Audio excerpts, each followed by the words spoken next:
를 나눌 수 있기 바랍니다.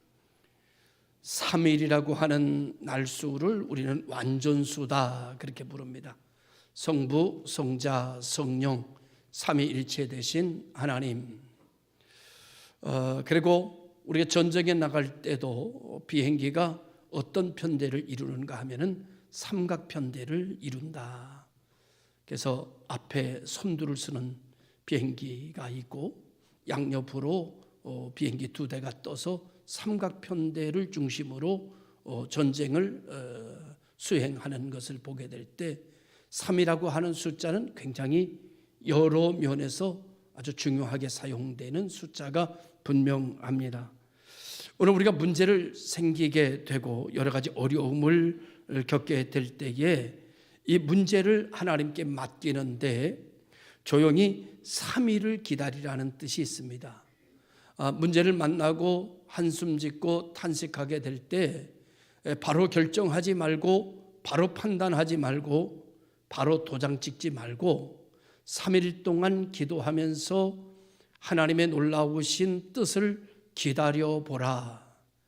그리하면 무덤의 권세가 깨지고 예수님께서 부활하신 것처럼 사망의 권세가 깨지고 주님께서 다시 살아나는 것처럼 우리를 짓누르던 모든 것들이 깨지고 다시 부활의 아침을 맞이하는 놀라운 역사가 이루어지는 기간이 3일이다 라고 주장하는 목사님들을 보게 됩니다. 그러므로 3일이라고 하는 것은 굉장히 중요한데 3일 동안 기다릴 때는 침묵하며 기다리는 겁니다. 기도하며 기다리는 겁니다. 하나님에게 집중하며 기다리는 겁니다. 예수님께서 무덤의 권세 깨뜨리기 전 3일은 죽었기 때문에 아무 일도 하지 아니하시고 아무 말도 하지 않으셨습니다. 우리가 계속 불평하면서 3일을 지나는 것은 의미가 없습니다. 계속 원망하면서 계속 한숨 지면서 계속 낙심하면서 3일을 기다리는 것은 의미가 없습니다. 모든 것을 스톱, 말하지도 말고 듣지도 말고 오직 하나님만 바라보면서 3일을 기다리는 겁니다. 하나님께서 무덤의 권세를 깨뜨리듯이 우리들에게 있는 여러 가지 문제와 근심과 걱정을 깨뜨리시고 우리에게 하나님의 평강으로 인도해 주실 것을 믿습니다. 예수님께서 우리를 위하여 십자가 위에서 죽으셨습니다. 예수님께서 십자가 위에서 죽으시는 모습을 보면서 저 모습이 나 때문이다 여겨지고 믿어지는 사람은 생명책에 기록되는 사람입니다.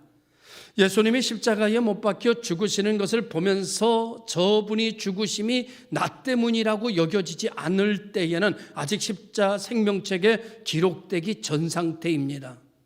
예수님의 모든 삶이 나를 위한 삶으로 여겨지고 믿어질 때 이것을 우리는 은혜다 이렇게 이야기합니다.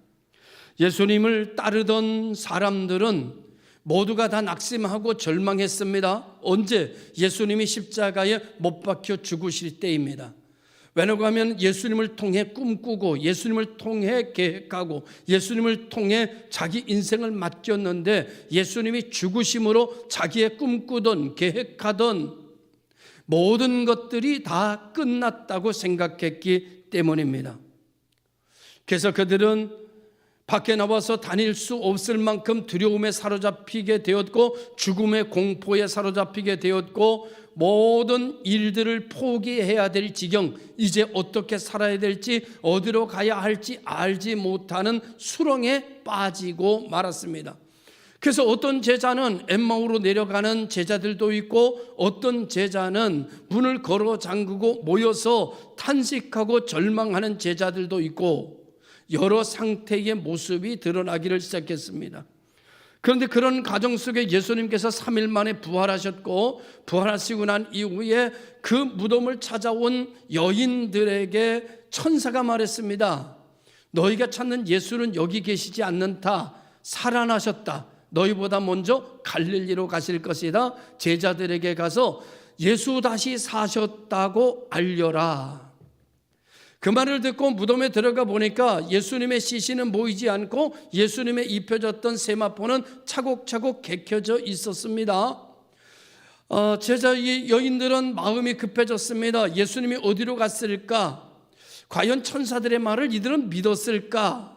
저는 반신반의했을 거라고 생각합니다. 왜냐고 하면 죽었다 다시 사는 것은 인간의 영역 속에는 없는 일이기 때문입니다. 한 번도 들어본 적도 한 번도 경험해 본 적이 없기 때문에 천사들이 하는 말이라 할지라도 그들은 100% 신뢰하기가 어려웠을 것입니다. 그들은 두근거리는 마음을 가지고 예수님의 시신을 없어졌다는 사실을 빨리 제자들에게 알려서 찾든지 어떻게 하든지 해야 되겠다는 급한 마음에, 두려운 마음에, 떨리는 마음으로 앞뒤 다퉈가면서 제자들을 향하여 달려갈 때입니다.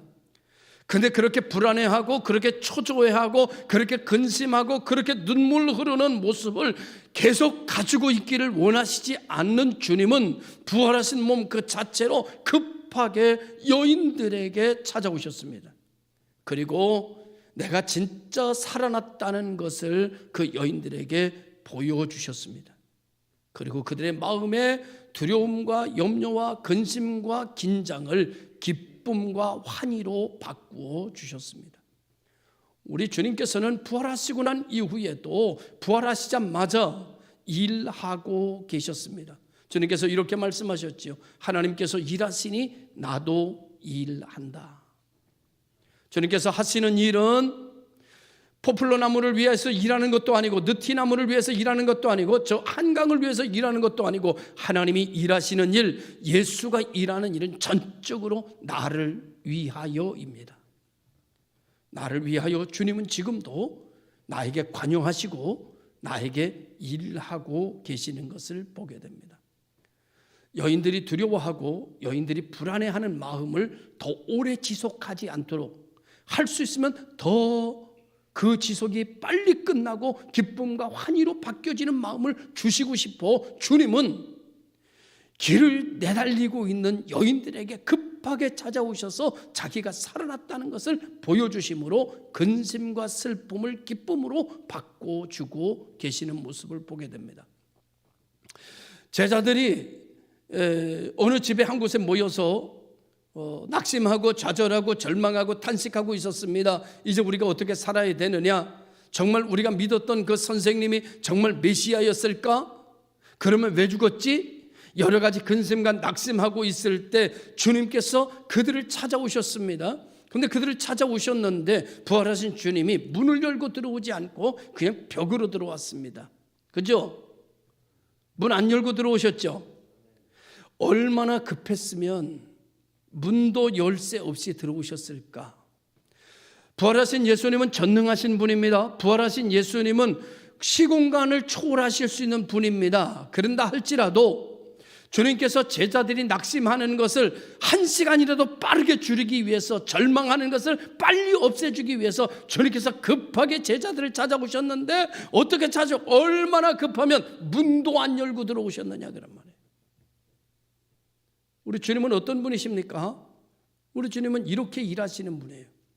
오늘 우리가 급할 때 하나님 앞에 기도하고 주요라고 하면 우리가 부르는 속도와 상관없이 느낄 시간도 없이 주님께서는 우리 안에 와 계시는 것을 보게 됩니다. 그리고 주님은 제자들에게 이렇게 말씀하셨습니다. 근심하지 마라, 낙심하지 마라, 절망하지 마라, 죽음을 생각하지 마라, 의심하지 말라는 말을 포함해서 이렇게 말씀하셨어요. 너희에게 평강이 있을지어다. 하나님은 제자들이 평강을 가지고 살기를 원하셨어요. 근심하며 살기를 원하시지 않았어요. 두려움에 살기를 원하지 않으셨어요. 걱정하고 탄식하는 걸 원하시지 않았어요. 우리 주님은 그들의 탄식을 빨리 끝내주기 위해서, 그들의 두려움을 빨리 멈춰주기 위해서 주님은 급하게 오셨는데 문도 열쇠 없이 들어오셔서 아주 급하게 말씀하시기를 너에게 평강이 있을지어다 하셨습니다. 우리 주님은 우리들을 이와 같이 사랑하시는 모습을 성경에 기록하고 있습니다. 하나님 우리가 오랫동안 탄식하기를 원하시지 않습니다. 하나님은 오늘 우리가 오랫동안 낙심하기를 원하시지 않습니다. 오랫동안 절망감에 빠져 있기를 원하시지 않습니다. 우리 하나님은 우리를 사랑하셔서 우리가 절망에 빠졌을 때, 낙심할 때, 시험 들었을 때, 무너졌을 때, 주를 위하여 살다가 그만 깨졌을 때, 주님은 문도 열지 않고 들어오셔서 우리를 회복시키시는 것을 믿으시면 아멘, 믿으시기 바랍니다. 하나님 우리를 이와 같이 사랑하시고 깨어진 부서진 내 모습을 오랫동안 보고 계실 수가 없는 분이 우리를 사랑하시는 하나님의 역사라는 사실입니다. 문도 열지 않고 들어오시는 주님의 모습을 보면서 하나님이 나를 얼마나 사랑하시는지, 내가 너를 얼마나 사랑하는지에 대해서 성경은 우리에게 가르쳐주고 있습니다. 사랑하는 성도 여러분, 주님께서 엠마오로 내려가는 제자들을 찾아갔습니다. 글로바라고 하는 제자만 이름이 기록되어져 있는데 두 사람이 예루살렘에서 된 일을 가지고 낙심하고 절망하고 예수님과 대화할 때 보면 우리는 그분을 통해서 꿈을 꾸고 그분을 통해서 비전을 갖고 그분을 통해서 기대를 가지며 그분이 반드시 이 나라를 다시 살릴 거라고 믿었다는 거죠.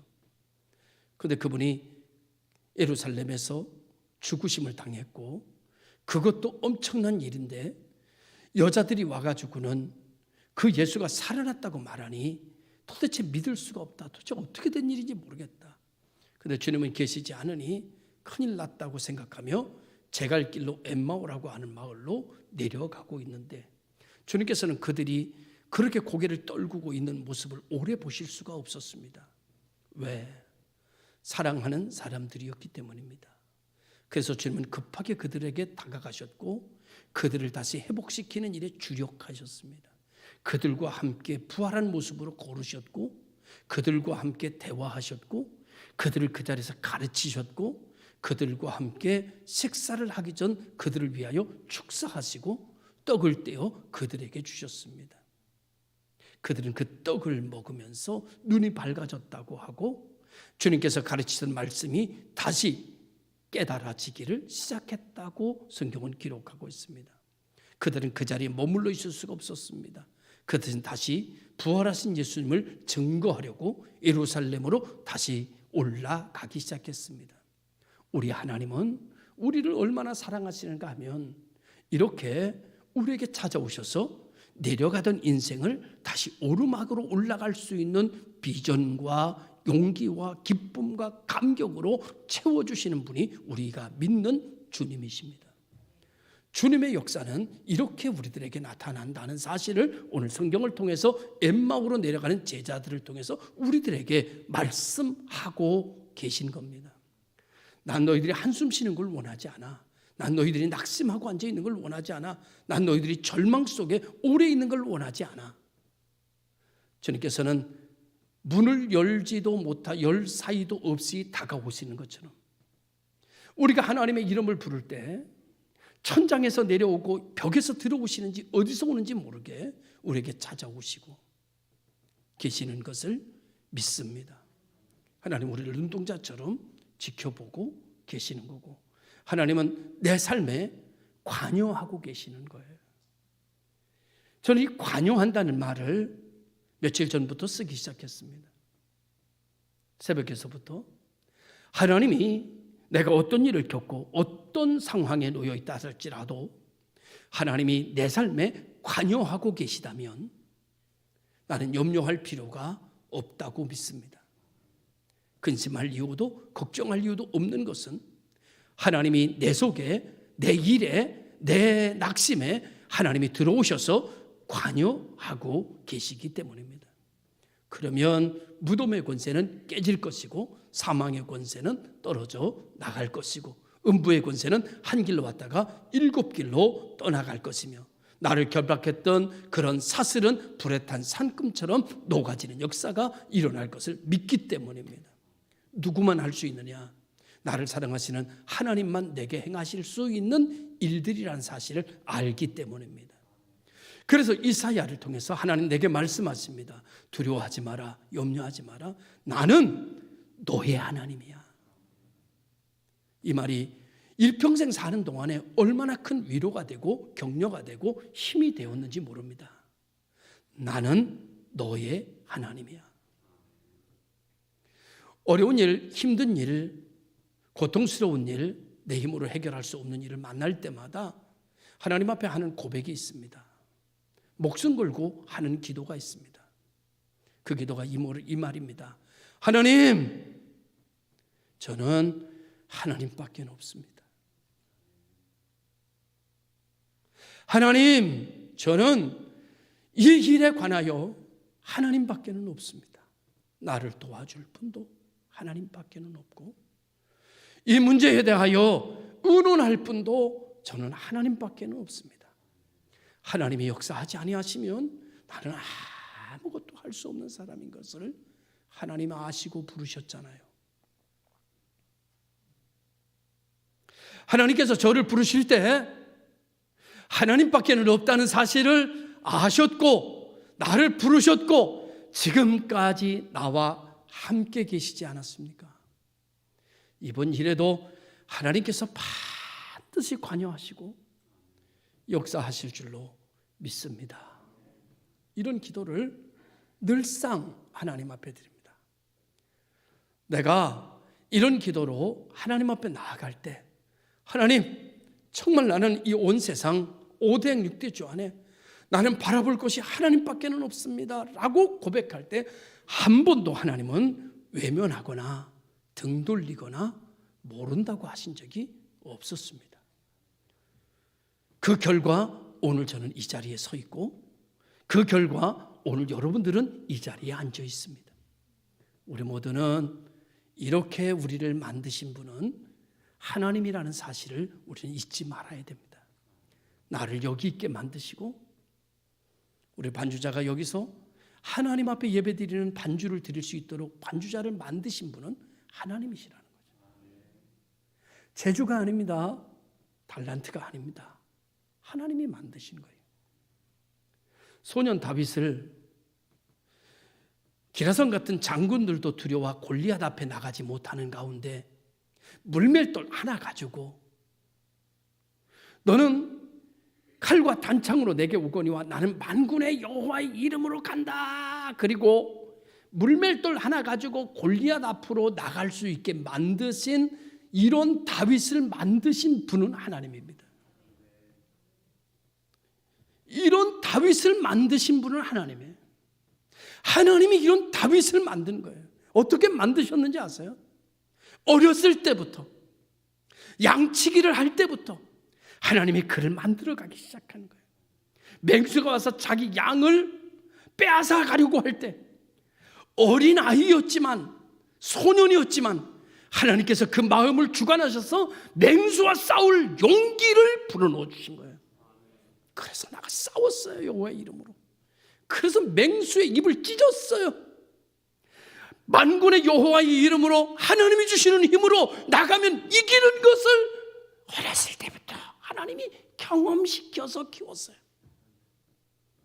큰 골리앗이 앞에 있는데도 불구하고 다윗은 하나님이 만든 마음 가지고, 하나님이 만든 신앙 가지고 물맷돌 하나로도 하나님은 무슨 일이든지 할 수 있다고 생각하고 하나님이 만든 다윗은 골리앗 앞으로 전진합니다.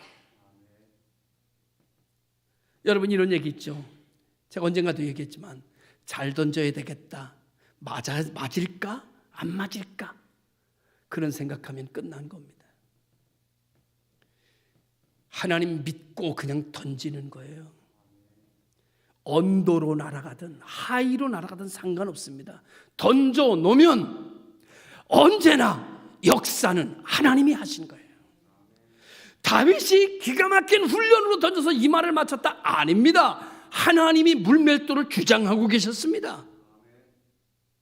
하나님의 사람들이 손대는 곳은 기술이 없어도, 능력이 없어도 하나님의 이름으로 손을 대면 하나님이 역사를 시작합니다. 골리앗을 이긴 다윗은 다윗이 위대한 게 아니라 하나님이 그런 다윗을 만들어 주신 겁니다. 다윗의 마음을 하나님이 주장하고 계신 겁니다. 다윗의 생각을 하나님이 관여하고 계셨던 겁니다. 할렐루야. 그래서 다윗을 통해 이스라엘을 건지시는 하나님의 모습을 우리에게 보여주신 것입니다. 왜 보여주셨을까요? 너희도 이와 같이 하라입니다. 너희도 이와 같이 하라. 내가 너희와 함께 있느니라. 의심하지 말고 믿음으로 살아라고 하시는 사인인 줄로 믿습니다. 제자들이 다 만나서 있는 가운데에 한 사람이 빠진 사람이 있습니다. 그 사람이 도마입니다. 도마가 빠졌습니다. 도마가 빠진 다음에 예수님이 가시고 난 이후에 도마가 찾아왔습니다. 제자들이 이구동성으로 뭐라고 말하는가 하면 우리가 메시아를 만났다. 예수님 부활하셨다. 여기 오셨었다. 우리에게 평강이 있을지어다 말씀하셨다. 도마가 뭐라고 그랬는가 하면 못 믿겠다는 겁니다. 내 두 눈으로 확인해 보지 않고서는, 예수님의 못자국 만든 손을 내가 만져보지 않고는, 예수님 옆구리에 내가 손을 넣어보지 않고는 못 믿겠다는 겁니다. 여러분, 이 정도 되면 인간적 생각으로 이런 생각이 듭니다. 아니, 여자들도 봤다고 그러고 엠마오 제자도 만났다고 그러고, 아니 이제 제자들도 다 만났다고 그러는데 그 정도 되면 믿어야지. 아니 그런데도 못 믿겠다고? 자기 눈으로 확인하지 않으면 못 믿겠다고? 들썩잎한 나무는 떡잎부터 알아본다. 이건 아예 이건 그러다 안 될 종자야 생각하고 버릴 수 있습니다.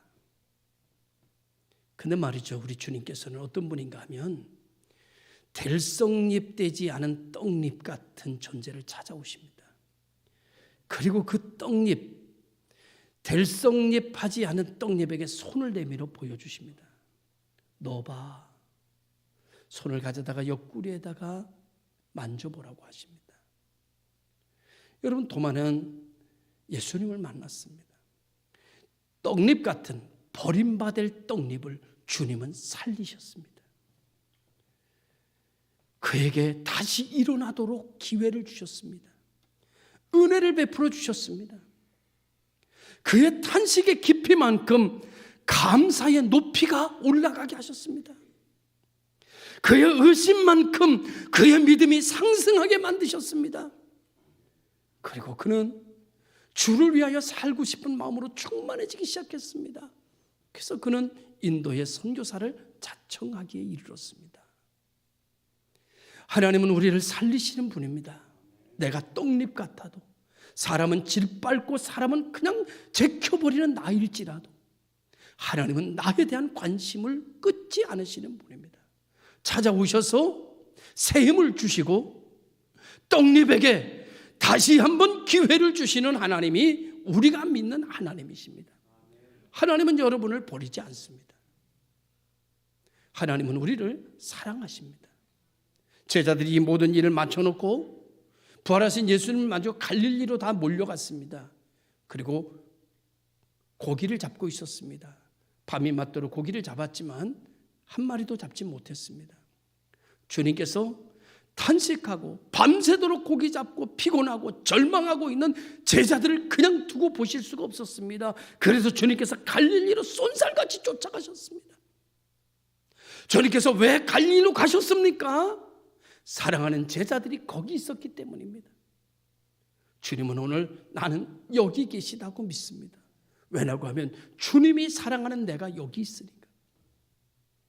주님이 사랑하는 천하보다도 귀한 여러분이 여기 있으니까 주님은 여기 계신다고 나는 믿습니다.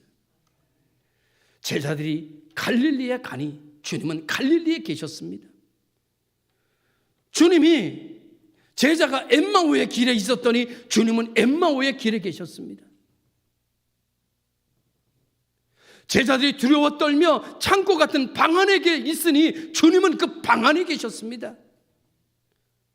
그래서 우리 주님의 이름은 임마누엘입니다. 우리 주님은 나와 함께 계신다. 사랑하는 성도 여러분,